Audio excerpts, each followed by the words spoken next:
এটা ভিন্ন। হ্যাঁ, এবং সে বলতেছে সে 15 ইয়ার্স ব্যাক, 15 বছর পূর্বে সে ফিরে গেছে এই মেয়েটার হাত ধরে। এই মেয়েটা আসছে তার সাথে সাক্ষাৎ করতে। এই মেয়েটাকে সেদিন আচ্ছা, এগুলো কি বিয়ের নমুনা? আমি তো ওইটাই পিকটা এই জন্যই দিলাম যে পিকটা তাকে পিছনে বসে সে বসে আছে এবং মানে ক্লাসের জন্য আসছে, তার দিকে তাকিয়ে আছে। তার দিকে আমার কাছে আরো এভিডেন্স ছিল, সেগুলো সে আমার ফোনটাকে রিসেট করে সবকিছু ডিস্ট্রয় করে। এবং আমি আরো অনেক ভাবে আমি আর হেল্প পাই নাই, আমি এভিডেন্স গুলো শো করার মতো ইনাফ আমি হেল্প পাই নাই। আমাকে মানে সবাই মনে করতেছে কি তারা এগুলো করে সংসারটা টিকে যাক, কিন্তু আসলে কি এটা টিকার মতো বিষয়? এটা টিকার মতো বিষয় না। এখন একতরফা শুধুমাত্র আমাকে কলুষিত করার মতো বিষয়। সবাই চাইলে এতটুকু করতে পারবে, ওই এখানে টিকার প্রশ্নই আসে না। সংসারটা টিকে যাক বলে যে এভিডেন্স গুলো আমার থেকে হাইড করা হয়েছে, এটা টিকার মতো বিষয় না। তো ওই যে মেয়েটা, সে এই মেয়েটার ব্যাপারে নিজে স্বীকারোক্তি দিয়েছে, মেয়েটার ব্যাপারে নিজে বলেছে। এখানে সে এখন অস্বীকার করুক, সে আমাকে বলে নাই, তাকে কসম করে এটা বলতে বলেন। মেয়েটার সাথে যে সে ঘন্টার পর ঘন্টা সেন্টারে বসে কথা বলছে, এটা সে আমাকে বলে নাই। এবং সে নিজে, আমার কাছে এই এভিডেন্স আছে যে ওই মেয়েটা রাতে কয়টা বাজে বের হয়, এটা এভিডেন্স, এই এভিডেন্সটা আছে। এবং সে সে এমন উন্মাদ হয়ে গেছে, এখন সে বলতে চাচ্ছে কি আমি আমার আনিত অভিযোগটা হচ্ছে তার যেই যে গার্লফ্রেন্ড সম্পর্কে আমি অভিযোগটা এনেছিলাম, সেই গার্লফ্রেন্ডের বিয়েও হয়ে গেছে এবং একটা বেবিও আছে। এটা আমি একটু আপনাদের উদ্দেশ্যে ক্লিয়ার করে দিই, এটা হচ্ছে তার স্কুল লাইফের প্রেম, যার বিয়ে হয়েছে এবং বেবি আসছে। আর যে মেয়েটার সাথে ব্যাপারে এখন কথা উঠেছে এয়ার হোস্টেস, এটা হচ্ছে তার কলেজ লাইফের প্রেম, যার যার যার মাঝখানে নাকি কয়েকটা ছেলের সাথে অ্যাফেয়ার ছিল এবং সে প্রতারিত হয়েছে। এবং ফাইনালি তারপর এই মেয়েটার সাথে মানে সে এঙ্গেজ হয়েছে, এই মেয়েটা এখন তার সাথে এঙ্গেজ হয়েছে। এই মানে সারা এয়ার হোস্টেসের কি কোনো বিয়ে হয়নি আগে? মেবি হয় নাই। তারা তো এমন একটা সমাজে বসবাস করে, জেনারেলের এমন একটা স্তরে যে তারা হয়তো বিয়ে বহির্ভূত এমনি চলতে পারে, তাদের বিয়ের প্রয়োজন হয়তো হয় নাই।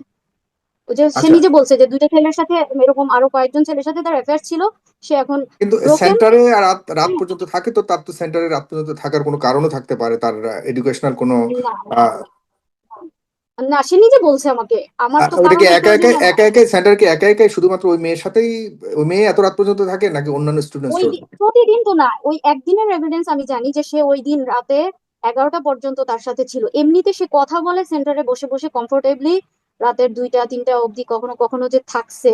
লাস্ট আমার এখানে যখন ছিল তখন প্রায় 10 দিনের মধ্যে একদিন 2 দিন পর পরই। এবং সে এসে নিজেই ওইটা আমার কাছে আবার স্বীকার করে। সে আর আমাকে প্রমাণটা আপনার নির্ভেজাল। কাছে প্রমাণ আছে? কি ধরনের প্রমাণ, কেউ বলেছে নাকি আপনার কাছে একদম পুরোপুরি সিসি ক্যামেরার ভিডিও আছে? কি জাতীয় প্রমাণ আছে আপনার কাছে, বিশ্বাসযোগ্য মানে ও প্রমাণ যে কি? ওই মেয়েটা যে রাতে কয়টা বাজে বের হয়েছে ওইটা সিসিটিভি ফুটেজের মধ্যে টাইমটা উঠে আছে না, হুম, হুম, টাইমটা তো হুম। দেখা যাচ্ছে মেয়েটা কয়টা বাজে এমনিতে থাকার কথা কয়টা কয়টা বাজে পর্যন্ত? সে তো ঢুকেছে এখানে স্টুডেন্ট, অফিস সে তো রুমে। এখানে স্টুডেন্ট, এখানে আসে তো সে না ইয়ে সেই করে। স্টুডেন্ট না, সেই স্টুডেন্ট না, ওই দিনের জন্য তাকে স্টুডেন্ট সাজানো হয়েছে। এবং হয়তো বা আমি যদি এই বিষয়টা নিয়ে বাড়াবাড়ি না করতাম, এত দূর না আসতো। রেগুলার সে এখন, আদনান সাহেব এখন মানে কখনো সে ক্লাস করে না, তাকে খুঁজে পাওয়া যায় না, সে যায় না ইন টাইম। কিন্তু ওই দিন তার কি আগ্রহ, কি খুশি, মানে এখন থেকে সে ক্লাস করবে। এসে ওই দিন আমাকে বলতেছে এখন থেকে সে সিরাত ক্লাস করবে, এত ভালো ক্লাস হয় ইত্যাদি। তো রিজন তো আমার সামনে আস্তে আস্তে তারপর সব পরিষ্কারই, যে হয়তো এই বিষয়টা তারপরে সে এভাবে ক্লাস করতো। এবং ওই মেয়েটা তাকে অফার করছে তাকে 2-3 বছর সে আদনান সাহেবের সাথে কানেক্টেড থাকবে, এভাবে প্রেম করবে আরো একদম সহজ ভাষায়, মানে এভাবে সে তার সাথে ফিলিংস আদান প্রদান করবে। কিন্তু সে একটু টাইম চায়, সে একটু টাইম চায়। আদনান সাহেব নিজে বলছে, সে নাকি তাকে ফোন দিয়ে বলছে যে আমাকে মানে তারা ড্রাইভে যাবে, বাইক ড্রাইভ যাওয়া হয়।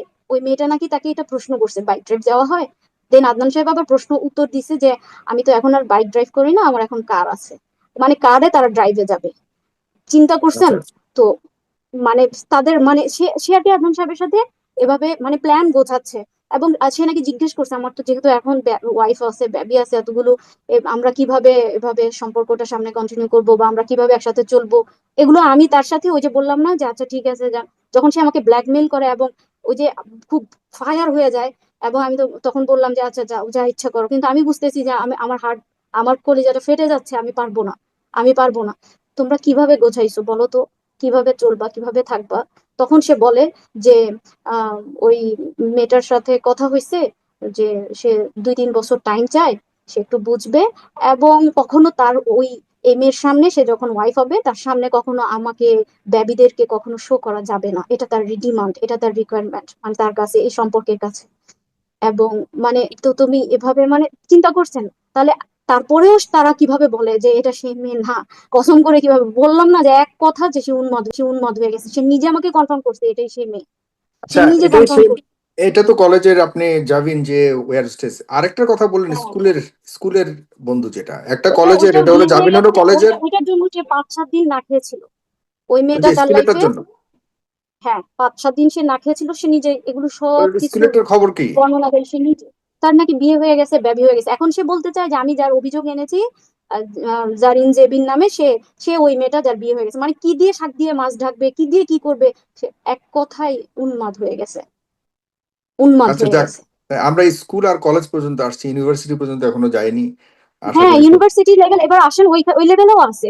তার পরবর্তীতে আরেকটা আচ্ছা। মেয়ে আছে, এরকম আরো অনেক মেয়ে আছে। তাছাড়া এগুলো আসলে আমি এই জন্য বলতেছি না যে সে তার মানে মেয়েদের সাথে হুম, যে সম্পর্ক, এই বিষয়টা আমার মানে তার ওই সময়টা সে যদি তবাকৃত হয়, হুম, বর্তমানে তার জীবন এটা মাইনে রাখে না। কিন্তু সে তো হুম, দেখেন একটার পর একটা, একটার পর একটা, আমি তো লিখেছি লাস্ট পোস্টে আমার, যে সে আমার সাথে, আমার দেখা অনুযায়ী আমার সাথে কি কি করছে, আমার সাথে কি কি করছে। আরেকটা মেয়ে আছে রংপুরে, ওই মেয়েটা ওই যে কি জানি বলে না, বিহারি টাইপের মেয়ে, এই মেয়েটার সাথেও তার সম্পর্ক ছিল। এই মেয়েটার সাথে তারপরে রাগ করে এই মেয়েটার বাসায় অফারও করছে বিয়ের জন্য। পরে ওই মেয়েটার বাবা তার মাকে আহ, মাকে অপমান করে বিদায় করেছে। এবং সে তারপরে রাগ করে আর কি, তারপরে বর্তমানে তার যে প্রথম পক্ষ তাকে বিয়ে করে ফেলছে। এবং এটার জন্য সে চির অনুতপ্ত যে জান, আমি যদি তোমাকে বিয়ে না করতাম, আমি সারাটা জীবন এমন একটা মেয়ে নিয়ে কাটিয়ে দিতাম বা কাটিয়ে দিব। এটা তো এই সমাজের চাওয়া, এটা এই হুম, সমাজের চাওয়া। আর আমি তাকে রেখেছি, এটা আমার সওয়াবের ওই একটা আহ, মাধ্যম। হ্যাঁ, বা থাক, হুম। মানে এরকম। এবং আরেকটা বিষয় আমার সম্পর্কে, সে খুব চটকদার অভিযোগ, তার চারপাশের সবাই, আমি তাকে তার প্রথম পক্ষের হক আদায় করতে দিইনি। আমার সাথে আগে পরে কি কথা হয়েছে এগুলোর এভিডেন্স তো আমার কাছে আছেই, আছেই। আপনি চাইলে আমি আমাকে আজকে শোর পরে আমি আপনাকে দিব। তো এই, তো তো তিনি আমাকে যা কথা দিয়েছেন ওগুলো তো আছে, ওগুলো বাদ। আমাকে কথা দেওয়া ছাড়াও আমার মা, আমার ভাই, আমার আত্মীয় স্বজন, ভাই বোন সবাইকে গোল করে 4 সাইডে বসায় সে নিজে কথা দিছে যে আমি একদিনের জন্য রংপুর যাব। মানে শুক্রবার বৃহস্পতিবার দিন যাব রাতে, ফ্রাইডে শুক্রবার থাকবো, শনিবার দিন আমি চলে আসব। যে ব্যক্তি এভাবে আমার সাথে কথা দেয়, আমি কি তখন তাকে চার্জ করতে পারি না?